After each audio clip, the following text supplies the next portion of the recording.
오늘 우리에게 주시는 하나님의 말씀은 마태복음 14장 22절부터 33절까지의 말씀입니다.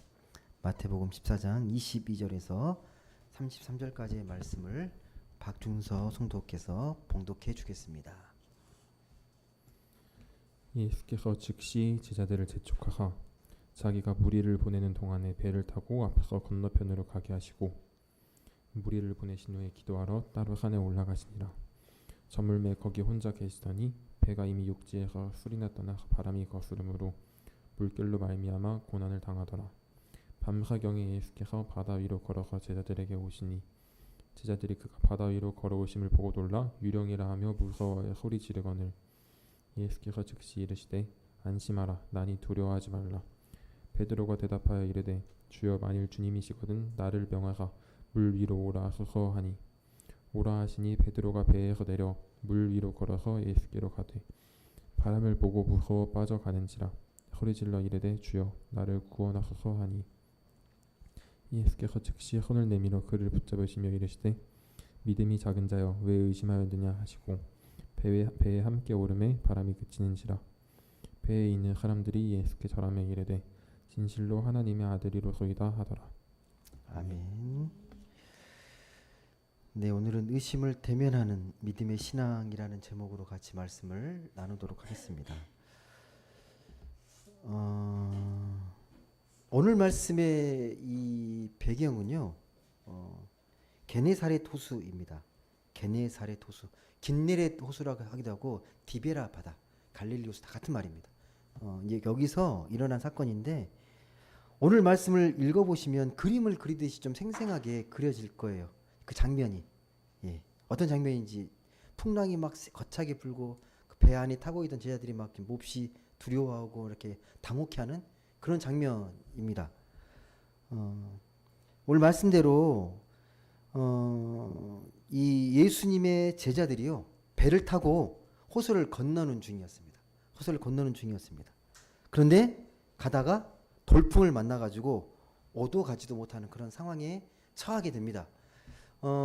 이 갈릴리, 이 게네사렛 호수의 지형의 특징이요. 갑자기 돌풍이 불고 강풍이 막 부는 그런 때가 되게 많습니다. 그래서 어부들이요, 수영을 정말 잘합니다.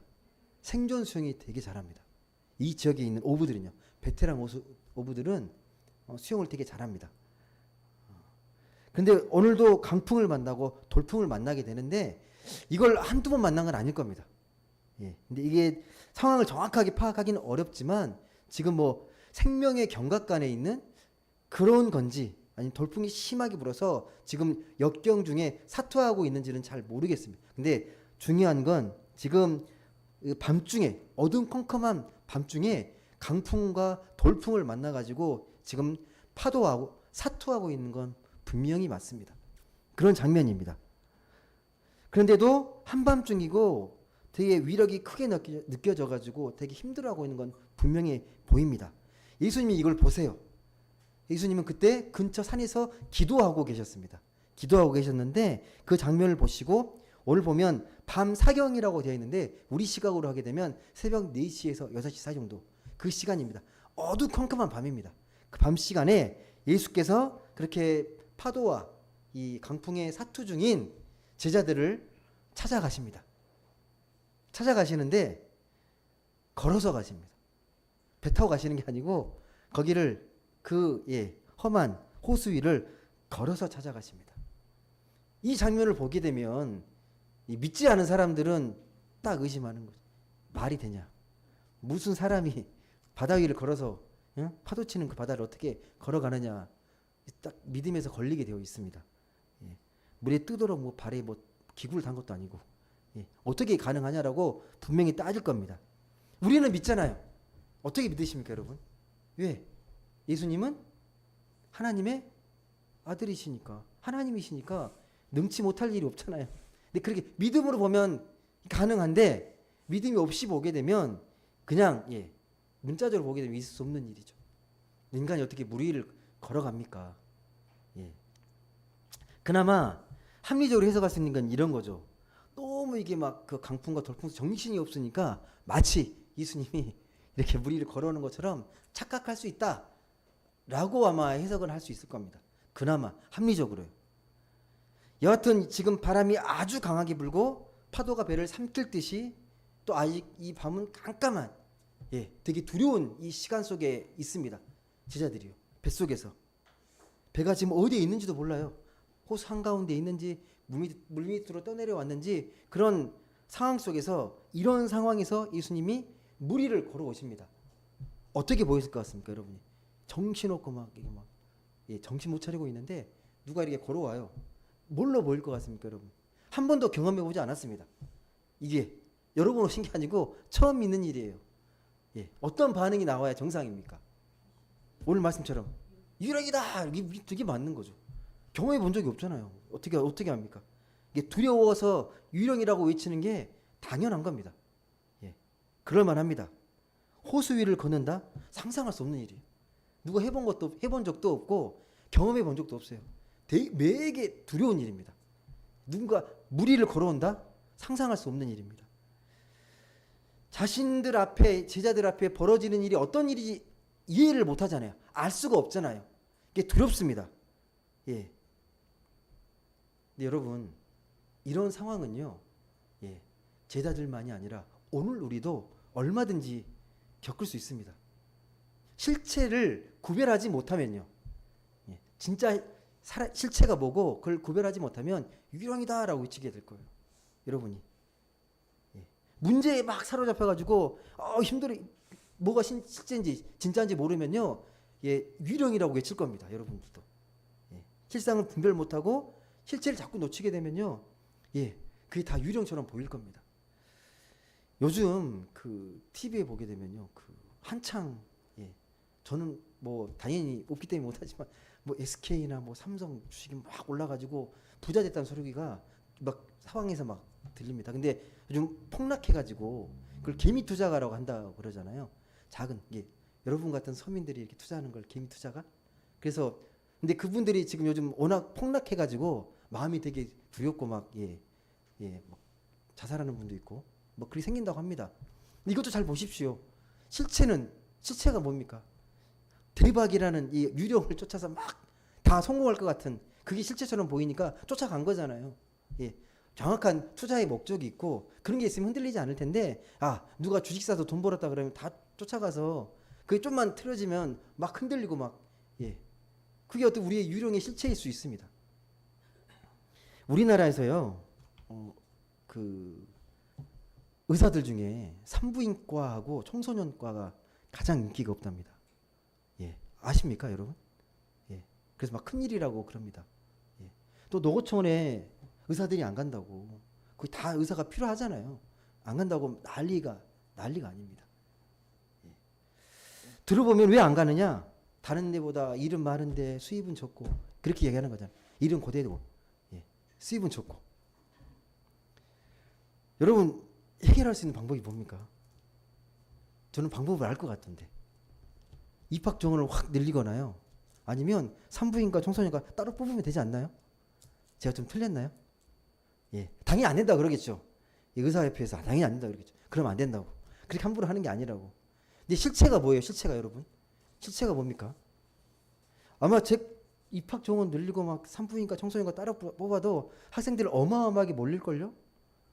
제 생각에는 그렇습니다. 근본적인 문제를 외면하면서 농어촌에 의사가 부족하고 산부인과 소아과 의사들이 없어서 큰일이라고.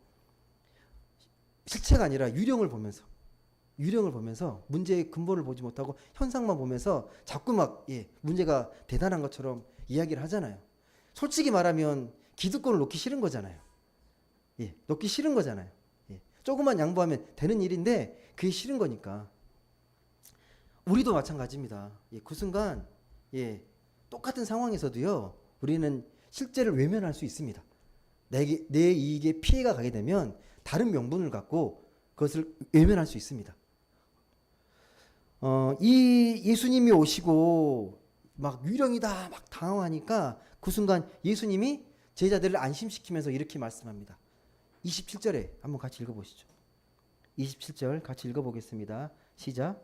예수께서 즉시 이르시되 안심하라. 나니 두려워하지 말라. 예, 나다. 안심하고 두려워하지 말라고 그렇게 말씀하십니다. 이때 늘 나서는 사람이 있습니다. 나서기 좋아하는 제자가 있어요. 베드로입니다. 늘 어떤 일이 있을 때 베드로가 늘 먼저 말합니다. 오늘도 베드로가 먼저 말합니다. 예. 뭐라고 말합니까?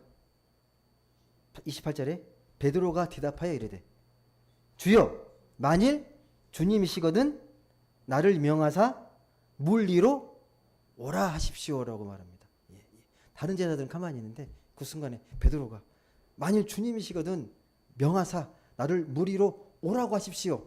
이건 그 엄밀히 말씀드려서 베드로가 요구한 게 아니고요.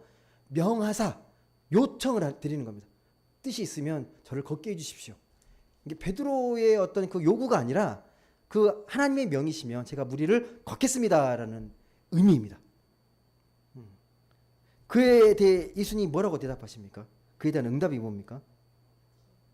29절 오라 오라 오라 하시니 베드로가 배에서 내려 물 위로 걸어서 예수께로 갑니다. 대단한 일 아닙니까? 물 위를 뛰어서 그 파도치고 그 험난한 바다 위를 뛰어내립니다. 여러분 제가 처음에 말씀드렸지만 이 갈릴리 호수의 베드로는요 당시에 수영을 정말 잘하는 사람들입니다.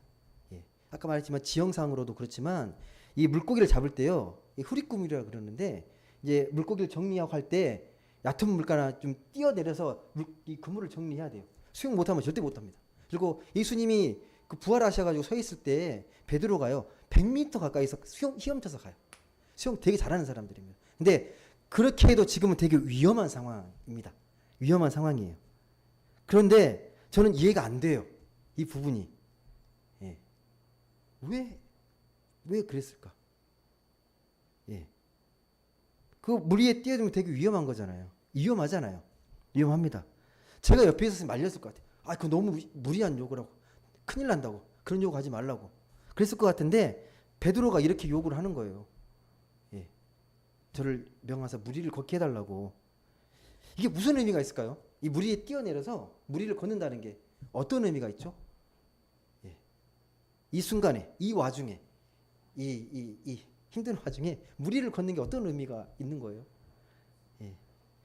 그 순간 물 위를 걷는 게 뭐 대단한 자기 어떤 뭐 신앙의 어떤 경험일까요? 이거 한번 난 예수 믿고 한번 걸었다?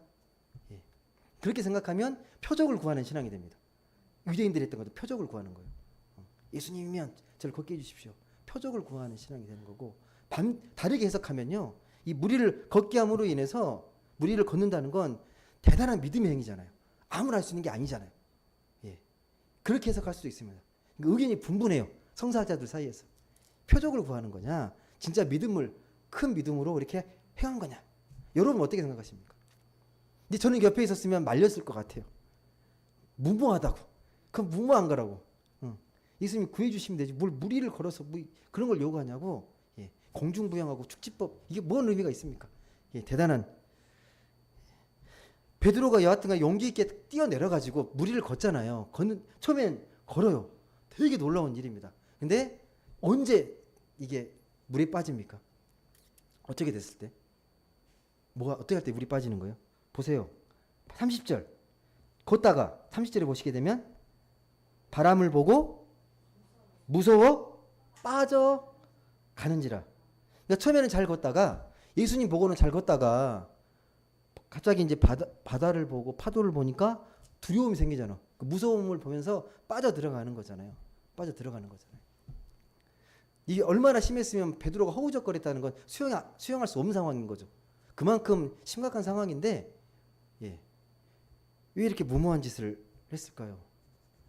여러분 뛰어내려서 믿음으로 이제 걷다가 이제 물에 빠져 들어가는데 이걸 잘 보시게 되면 우리가 믿음으로 보게 되면요 영적으로 우리가 살아가면서 예수 믿고 뭔가를 용기 있게 결단해서 뭔가를 하다가 일이 잘 돼요. 여러분 일이 잘 풀려요. 그러면 어느 순간 내 안에서는 뭐 어떤 마음이 들겠습니까? 아, 내가 좀 능력이 있구나. 내가 좀 그래도 뭔가 할 만한 어떤 그 역량이 있구나. 라고 교만해지는 순간 딱 넘어집니다. 저 그런 경우 되게 많이 봤거든요. 예. 분명 예수 믿고 뭔가를 실행했는데 어느 순간 이게 딱 실패할 때가 있습니다. 교만하게, 겸손하지 못하고. 베드로도 그러지 않았을까요? 예수를 믿고 예수의 말씀을 믿고 의지해서 믿음과 용기를 갖고 뛰어내렸는데 걷다가 어느 순간 내 힘으로 걷는 줄 알았더니 딱 보니까 두려운 거죠. 내 힘과 의지가 아닌 거잖아요. 하나님의 의지잖아요. 하나님 도우심과 은혜 속에서 걸을 수 있었던 거잖아요. 이게 빠져 들어가면서 뭘 외칩니까, 베드로가? 그래서 그 순간에 외침이 뭐예요? 31절, 30절 보시죠. 같이 한번 보겠습니다. 시작. 바람을 보고 무서워하여 빠져가는지라 소리 질러 이르되 주여 나를 구원하소서. 이게 어느 순간 하나님과 함께 하는 것 같은데 내 힘으로 할 때가 너무 많다고요. 그러다가 내가 그 한계를 느끼게 되면 그 순간 내가 내 힘으로 하는 게 아니구나. 하나님이 도우셔서 했구나라고 그때 깨닫는 거예요. 결국은 하나님이 하십니다라고 고백하는 거죠. 나를 구원하는 게. 내가 능력이 있어서 걸어간 게 아니고 하나님의 은혜 속에서 하나님의 손을 붙잡지 않으면 나는 빠져 들어갈 수밖에 없는 존재구나라고 느끼는 거잖아요. 그래서 베드로의 그 외침이요, 우리 말씀의 핵심입니다. 30절, 주님 나를 구원하소서. 나를 구원하소서. 예수만이 저의 구원자이십니다라고 이 시간 고백하는 거잖아요. 내가 빠져 죽게 생겼는데 이때 내 힘으로는 아무리 발버둥쳐도 더 깊이 빠져 들어갈 수밖에 없는 거고 주님이 저를 건져주셔야 합니다. 주님이 저를 건져주셔야 합니다. 라는 고백입니다. 그래서 31절에 예수님께서 구원해달라는 그 간절한 외침에 응답하십니다. 31절 보시죠. 같이 한번 읽어보겠습니다. 시작. 예수께서 즉시 손을 내밀어 그를 붙잡으시며 이르시되 믿음이 작은 자여 왜 의심하였느냐 하시고. 예수님이 손을 내미셔가지고 손을 붙잡으니까 이제 살아나게 된 거죠. 이렇게 구원해 주시면서 예수님이 하신 말씀은 뭡니까?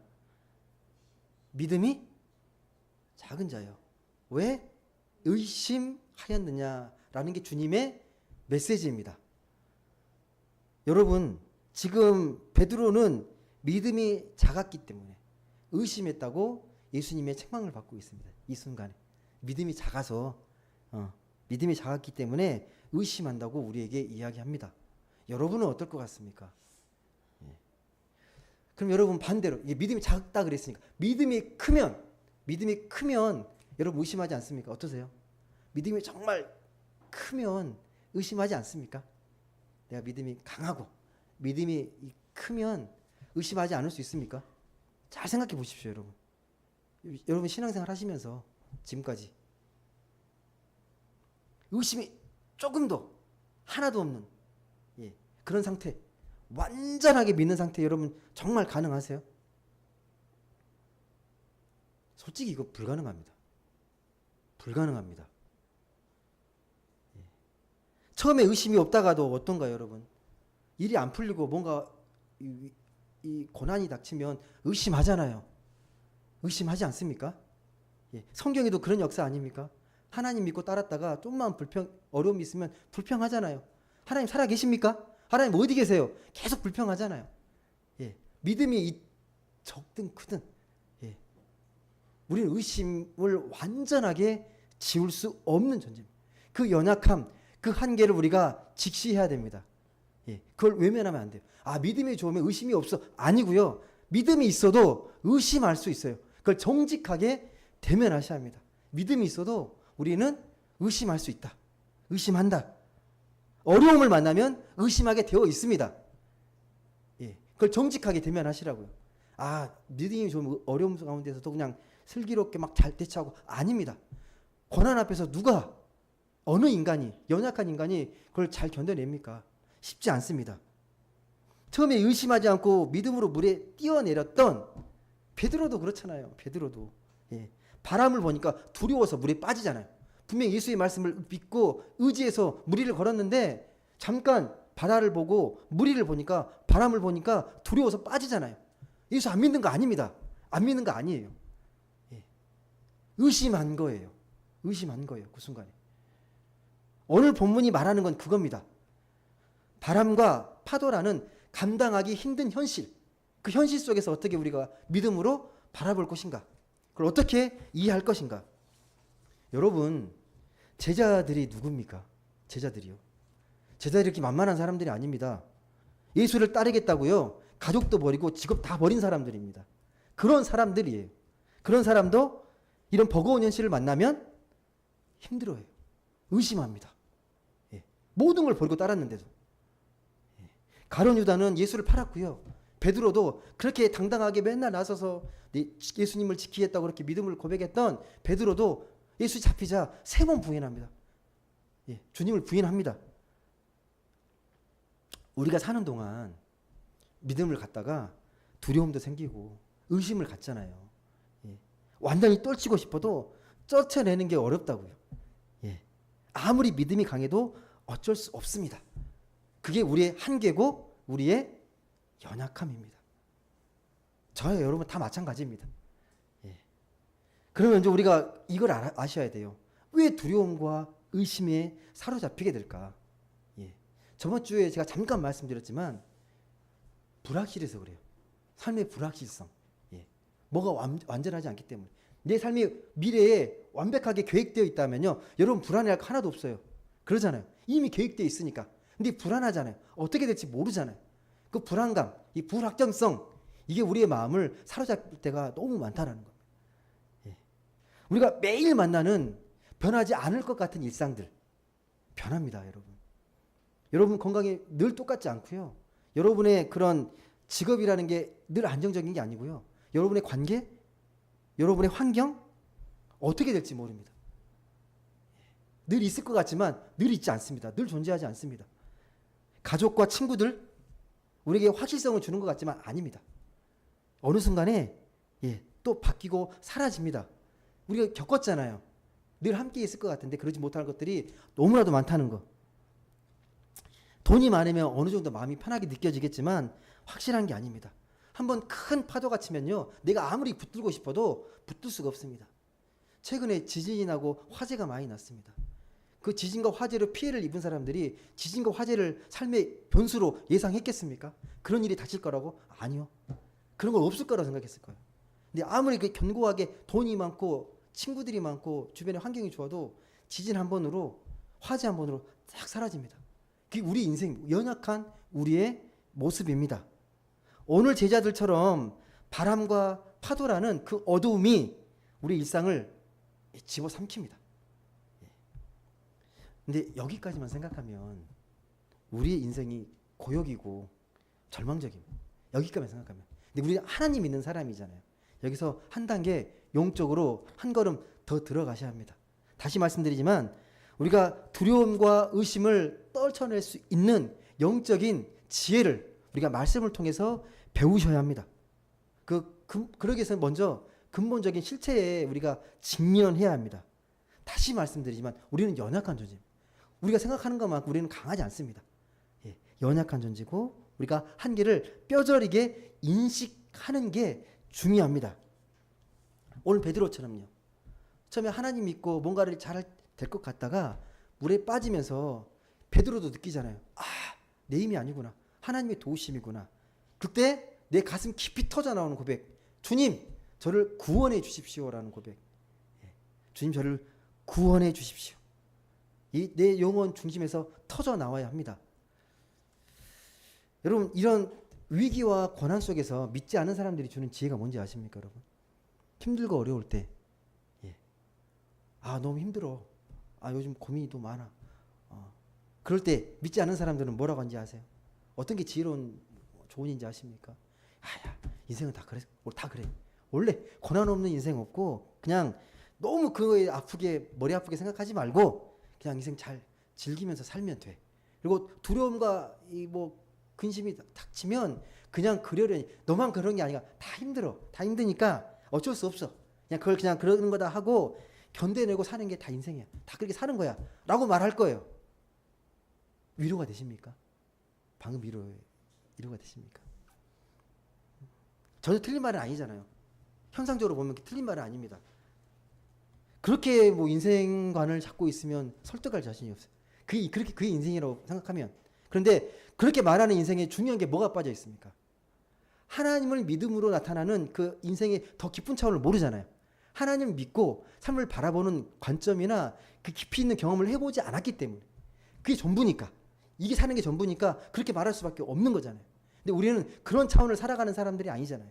육적인 차원을 살아가는 게 아니라 하나님의 영적인 차원을 살아가는 사람이기 때문에 그런 말로 위로받지 못합니다. 아마 이렇게 이야기해도 그런 거 몰라도 인생 사는데 지장 없다고 말할 거예요. 예. 근데 과연 그런 겁니까? 엄밀히 말해서 그렇게 말하는 건 그 두려움과 그 의심을 그냥 외면하는 거예요. 그냥 없는 셈 치는 거예요. 우리가 두려움과 불안, 이 의심에 떨어지는 근본적인 이유는 다시 말씀드리지만 삶의 불확실성이에요. 삶의 불안함. 예. 확실한 게 없다. 세상에 확실한 게 없어.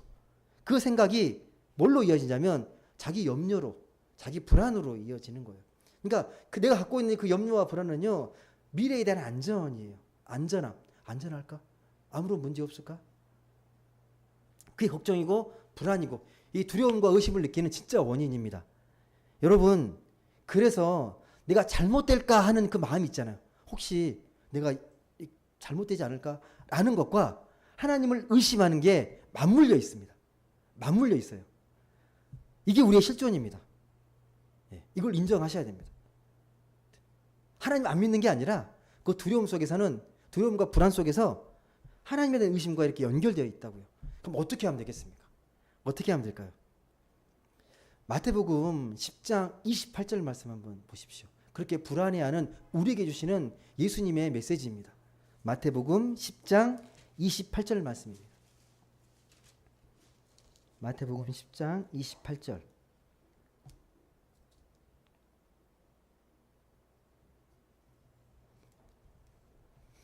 같이 한번 읽어보겠습니다. 시작. 몸은 죽여도 영혼은 능히 죽이지 못하는 자들을 두려워하지 말고 오직 몸과 영혼을 능히 지옥에 멸하실 수 있는 이를 두려워하라. 아멘. 이게 무슨 말일까요? 네 몸은 죽여도 영혼은 죽이지 못한 자를 결코 두려워하지 말라. 우리의 걱정이 뭐예요? 우리 걱정이라는 게 이생에 대한, 내 육체에 대한 이런 걱정뿐이잖아요. 몽땅 몸에 대한 거잖아요. 몸에 대한 걱정. 지금 이 땅 가운데 살아가면 살면서 벌어지는 모든 어려운 문제들이 이것과 연결되어 있습니다. 왜 두려운 거예요? 지금 현재가 뭐 잘못될까 봐. 근데 더 중요한 건 뭐다? 나의 영혼이잖아요. 나의 영혼. 그래서 이걸 이용하는 사람들이 있습니다.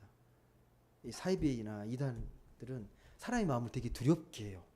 그래서 자기 집단을 거룩하게 하고 다른 집단들을 혐오의 집단으로 만들어버려요.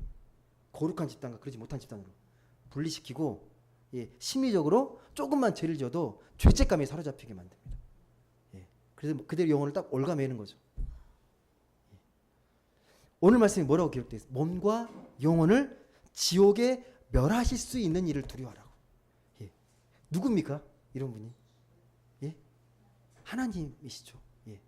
그러니까 내 몸을 죽일 수 있는 자가 무서운 존재가 아니라는 거죠. 내 영혼을 죽이는 자가 진짜 무서운 거 아닙니까? 겉으로 볼 때는 되게 두려운 존재인데 결코 두려운 게 아니라는 거예요. 만약에 정말 몸이 소중하고 몸이 중요했으면 제자들이 어떻게 나중에 예수를 온전히 믿고 부활하신 주님을 믿고 순교할 수 있었겠습니까? 목숨을 하나도 아까워하지 않고 내 영혼을 천국으로 하는 길로 생각하고.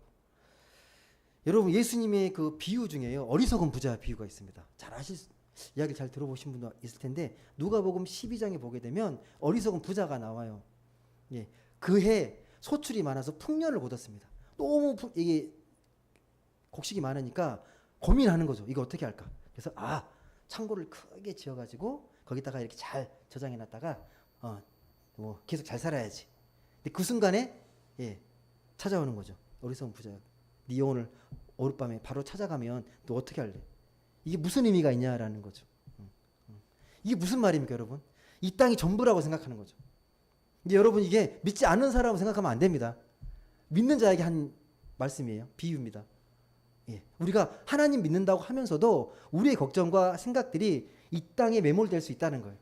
얼마든지. 하나님 믿으면서도 이 땅에서의 걱정, 먹고 사는 문제, 이런 문제에 걱정에 매몰될 수 있다는 겁니다. 여러분, 그래서 영혼의 만족이라는 게 뭐냐면, 내 영혼의 만족이라는 게 내 몸이, 육체가 배부르지 않아도 영혼이 만족해서 두려워하지 않고 의심하지 않은 상태가 영혼의 만족입니다. 설령 내가 육체의 몸을 갖고 있는데 가진 게 부족해도 하나님의 은혜로 내가 풍족하게 되면 그런 것들이 별로 커 보이지 않는 거죠. 하나님 믿고 이런 고백 많이 하잖아요. 하나님 믿고 물질 욕심 많이 사라졌다고. 그런 고백 하지 않습니까?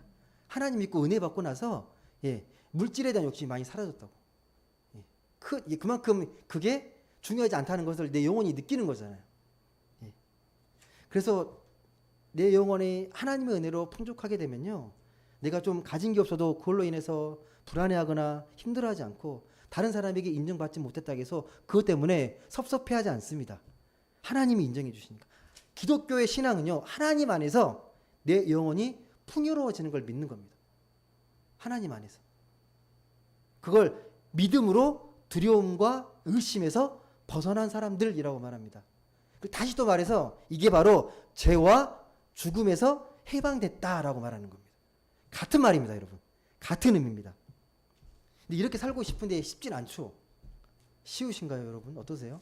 이렇게 사는 거 쉬우십니까? 삶에서 믿음의 깊이로 들어가는 사람이 있고, 겉만 도는 사람, 변두리처럼 겉만 도는 사람들이 있습니다. 믿음의 흉내는 내고 늘 걱정하는 게 몸 걱정하고 세상 걱정하는 사람들이 있습니다. 믿음의 깊이로 들어가면, 여러분, 믿음의 깊이로 들어가고 하나님의 은혜를 경험하면 경험할수록 하나님의 사랑을 더 간절히 구하게 되어 있습니다. 그 은혜가 너무 좋으니까, 또 그 경험이 진정한 영혼의 만족이니까 더 간절히 하나님의 사랑과 은혜를 구하게 됩니다. 하나님이 어떤 분이십니까, 여러분? 허랑방탕하게 돌아갔던, 유산을 갖고 돌아갔던 그 탕자를 매일 아침마다 돌아오기를 간절히 기다리면서 잔치를 준비해 놓고 계신 아버지시잖아요. 양 100마리 중에 한 마리가 곁길로 가서 딴 길로 가게 되면 99마리를 두고 한 마리를 다시 찾으려고 내려가시는 분이시잖아요. 그런 하나님의 사랑이 많으신 분, 그 사랑을 우리가 경험하게 되면 어떻게 우리가 불만을 갖고 불평할 수 있겠습니까? 짜증을 낼 수 있겠습니까? 사랑을 그렇게 하나님께 풍성히 받았다면 어찌 우리가 사랑의 사람이 되지 않겠습니까? 문제는 이런 말씀이 삶의 능력으로 자리 잡지 못한다는 게 문제예요. 이 말씀이 삶의 능력으로 자리 잡지 못한다는 거예요.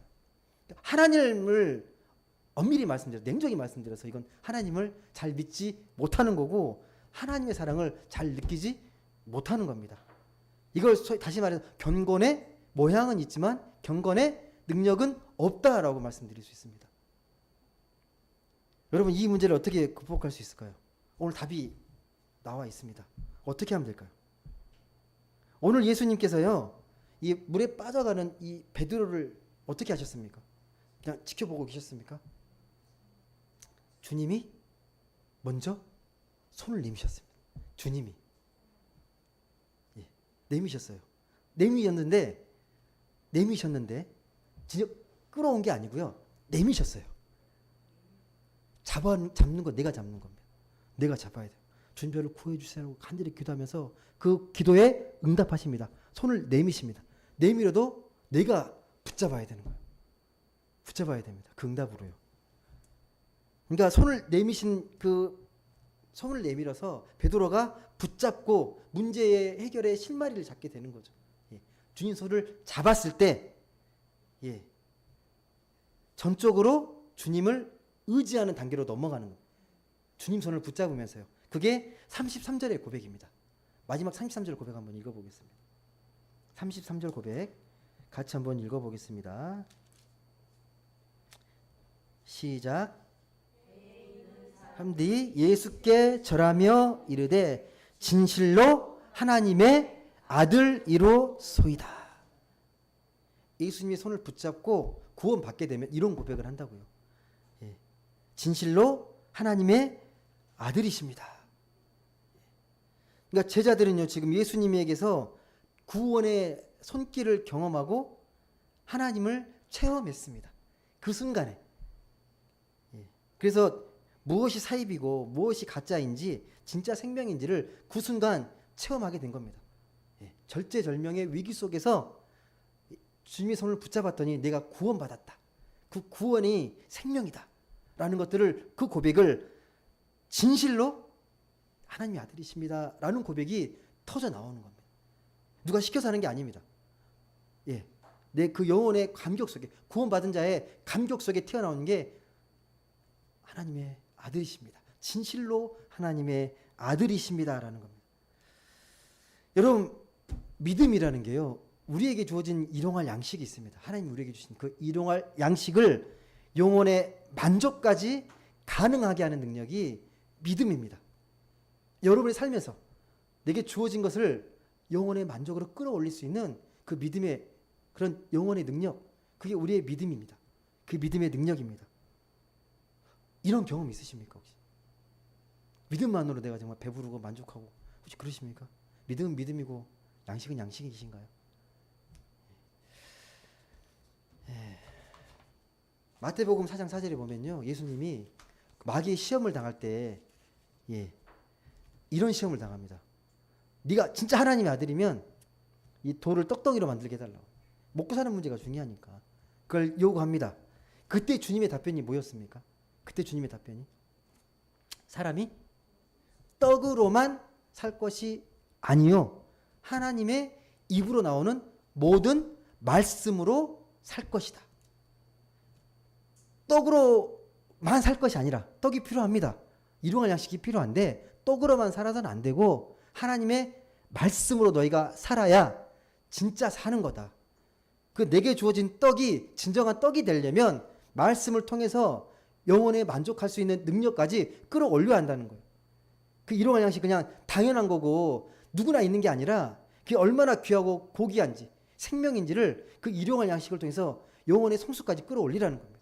그게 하나님 우리에게 말씀하시는 겁니다.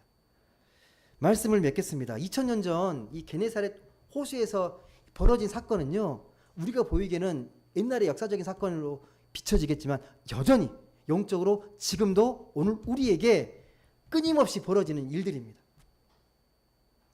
바람과 파도라는 인생의 수많은 시련과 그런 역경들이 닥쳐오게 되면 우리 마음은 불안해집니다. 마음은 고통스럽고 괴롭습니다. 그리고 유령을 본 것처럼 질립니다. 아, 유령이다. 또 유령 나타났다. 두려움이 내 마음과 의식을 지배합니다. 오늘 세상은 여전히요, 진짜와 가짜를 구별하지 못합니다. 가짜가 더 진짜 같아요.